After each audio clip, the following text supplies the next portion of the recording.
नमस्कार।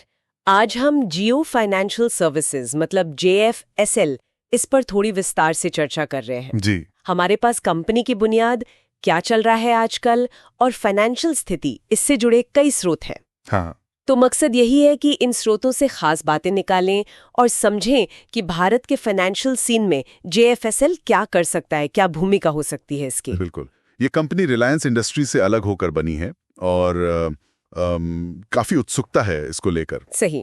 इसकी शुरुआत देखें तो 1999 में हुई थी Reliance strategic investments private limited के नाम से। अच्छा। जी, जो फिर जुलाई 2023 में जियो फाइनेंशियल सर्विसेज लिमिटेड बन गई। हाँ, मतलब रिलायंस के फाइनेंस वाले बिजनेस से अलग होकर। और इसका जो रेगुलेटरी स्टेटस है उसमें भी हाल में बदलाव हुआ है ना? सही कहा। ये आरबीआई के साथ पहले एक NBFC थी, मतलब नॉन बैंकिंग फाइनेंशियल कंपनी, और अभी हाल में जुलाई 2024 में इसे कोर इन्वेस्टमेंट कंपनी यानी CIC बनने की फाइनल मंजूरी मिल गई है। अच्छा, CIC, इसका मतलब क्या हुआ? CIC मतलब इसका मेन काम अब अपनी सब्सिडरी कंपनियों में निवेश संभालना और मैनेज करना होगा। तो JFSL एक तरह से होल्डिंग कंपनी है। समझ गई। और जो असल काम है वो इसकी सब्सिडरी कंपनियां करती हैं। तो कौन कौन से एरिया में काम कर रही हैं ये सब्सिडरी? चलिए इसकी बिजनेस सेगमेंट्स देखते हैं। पहला तो लोन और लीजिंग वाला है। हाँ, वो जियो फाइनेंस लिमिटेड JFL और जियो लीजिंग सर्विसेज लिमिटेड JLSL के जरिए। जी। JFL तो डिजिटल लोन देती है, मतलब कंज्यूमर्स को, कॉर्पोरेट्स को, MSMEs को भी, जैसे working capital, home loan, mutual fund पर लोन, ये सब। अच्छा। इनका जो AUM है, मतलब एसेट अंडर मैनेजमेंट, जी, वो Q2 FY25 तक करीब 1206 करोड़ था। ठीक है, मतलब शुरुआत हो गई। हाँ, शुरुआती आंकड़ा है, पर हाँ, शुरुआत हो गई। और जियो लीजिंग सर्विसेज, इसका वो device as a service model थोड़ा अलग लग रहा है।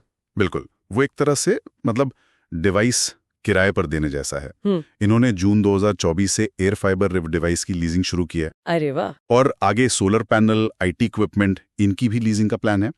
शिप लीजिंग के लिए भी एक JV है इनका, उसने भी काम शुरू कर दिया Q1 FY25 में। तो लोन और लीजिंग के अलावा पेमेंट्स में भी काफी हलचल दिख रही है। जियो पेमेंट सॉल्यूशंस और जियो पेमेंट्स बैंक। हाँ, यहाँ ये checking account, debit credit card, UPI, bill payment, ये सब सर्विसेज दे रहे हैं। राइट। इनका बिजनेस कॉरेस्पॉन्डेंट नेटवर्क भी काफी बड़ा है, 3000 से ज्यादा हैं और 16000 आउटलेट की मंजूरी मिली है। अच्छा खासा बड़ा नेटवर्क है। हाँ, और 15 लाख से ज्यादा CA ऐसे कस्टमर्स हैं। और अभी हाल ही में JFSL ने जियो पेमेंट्स बैंक में 190 करोड़ का और इन्वेस्टमेंट किया है। हाँ, मैंने पढ़ा था। SBI वाले शेयर खरीद लिए ना? जी बिल्कुल, SBI से बचे हुए शेयर खरीदकर इसे पूरी तरह अपनी सब्सिडियरी बना लिया है। ये एक अहम कदम है। सही। तीसरा एरिया है बीमा, जिसे ये प्रोटेक्ट कह रहे हैं, जियो इंश्योरेंस ब्रोकिंग के जरिए। हाँ, इसमें ये ब्रोकर का काम करते हैं। General, life, health, auto, home और वो कंज्यूमर ड्यूरेबल का बीमा होता है ना, एक्सटेंडेड वारंटी वाला। हाँ, वो सब। करीब 31 बीमा कंपनियों के साथ पार्टनरशिप है इनकी। और जियो फाइनेंस ऐप पर डिजिटल ऑटो और 2 व्हीलर बीमा भी लॉन्च किया है। ठीक है। और चौथा इन्वेस्टमेंट वाला, यहाँ तो इन्होंने बेलेरॉक के साथ हाथ मिलाया है, जो काफी बड़ा नाम है। जी, जुलाई 2023 में जियो ब्लैक रॉक नाम से 50-50 का जॉइंट वेंचर बनाया। अच्छा। इसे अक्टूबर 2024 में सेबी से म्यूचुअल फंड शुरू करने के लिए स्पॉन्सर की। प्रिंसिपल अप्रूवल भी मिल गई है। और वेल्थ मैनेजमेंट के लिए भी सितंबर 2024 में एक अलग कंपनी बनाई है, जियो ब्लैक रॉक इन्वेस्टमेंट एडवाइजर्स। चलिए अब जरा फाइनेंशियल नंबर्स पर भी एक नजर डालते हैं।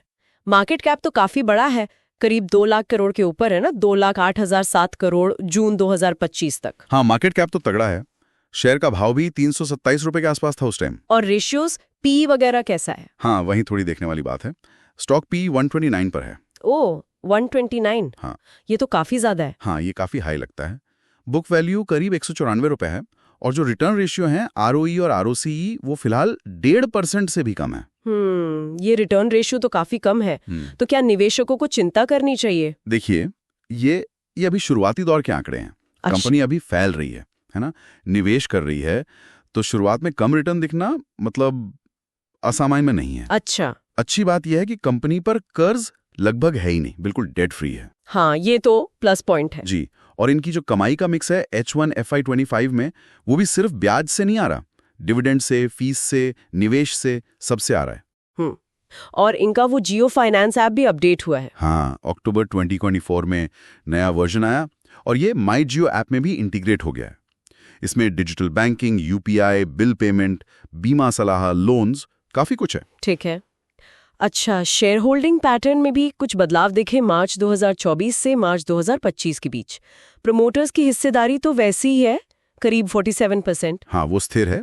लेकिन जो दिलचस्प है वो ये कि एफआईआईज मतलब विदेशी निवेशकों ने अपनी हिस्सेदारी घटाई है, 19.45% से घटाकर करीब 11.66% कर दी। ओह, काफी गिरावट है। हाँ, पर दूसरी तरफ डीआईआईज मतलब घरेलू निवेशक जैसे म्यूचुअल फंड, बीमा कंपनियां, उन्होंने हिस्सेदारी बढ़ाई है, 12.50% से बढ़ाकर 14.21%। अच्छा। और आम पब्लिक की हिस्सेदारी भी बढ़ी है, 20.77% से बढ़कर 26.83% हो गई है। शेयर होल्डर्स की संख्या भी बढ़ी है, करीब 44 लाख से 53 लाख हो गई। तो ये एफआईआईज बेच रहे हैं और डीआईआईज और रिटेल खरीद रहे हैं, इसका क्या मतलब निकालें? देखिए, कई वजह हो सकती हैं। एफआईआईज शायद प्रॉफिट बुक कर रहे हों या ग्लोबल वजहों से निवेश कम कर रहे हों। वहीं डीआईआईज और आम निवेशकों का भरोसा बढ़ना दिखाता है कि शायद उन्हें कंपनी के फ्यूचर में पोटेंशियल दिख रहा है। यह रिटेल निवेशकों की बढ़ती भागीदारी भी दिखाता है। सही। आगे के लिए कंपनी का फोकस क्या लग रहा है? कंपनी एआई और मशीन लर्निंग जैसी नई टेक्नोलॉजी में इन्वेस्टमेंट पर जोर दे रही है। अच्छा। और फाइनेंशियल सेक्टर में और इनोवेशन लाने के लिए फिनटेक स्टार्टअप्स के साथ पार्टनरशिप के मौके भी तलाश रही है। तो अगर हम सब बातों को समेटें तो जेएफएसएल रिलायंस से निकलकर एक बड़ी फैली भी फाइनेंशियल सर्विस कंपनी बनने की राह पर है। जी। लोन, पेमेंट, बीमा, निवेश चारों बड़े एरिया में काम कर रही है। अपना डिजिटल ऐप जियो फाइनेंस है, ब्लैक रॉक जैसा बड़ा पार्टनर है और टेक्नोलॉजी पर फोकस है। हाँ। फाइनेंशियली देखें तो कर्ज मुक्त होना बहुत अच्छा है, भले ही रिटर्न अभी कम है, और शेयर होल्डिंग में घरेलू और आम निवेशकों की दिलचस्पी बढ़ी है। बिल्कुल। और यहाँ एक बड़ा सवाल मन में आता है। क्या? वो ये कि जिस तरह जियो ने टेलीकॉम में उथल-पुथल मचाई थी, हाँ। क्या जेएफएसएल अपने उस विशाल कस्टमर बेस जो जियो टेलीकॉम से मिल सकता है और टेक्नोलॉजी के दम पर भारत के ट्रेडिशनल बैंकिंग और फाइनेंशियल सर्विस सेक्टर में वैसा ही बड़ा बदलाव, वैसा ही डिसरप्शन ला पाएगी?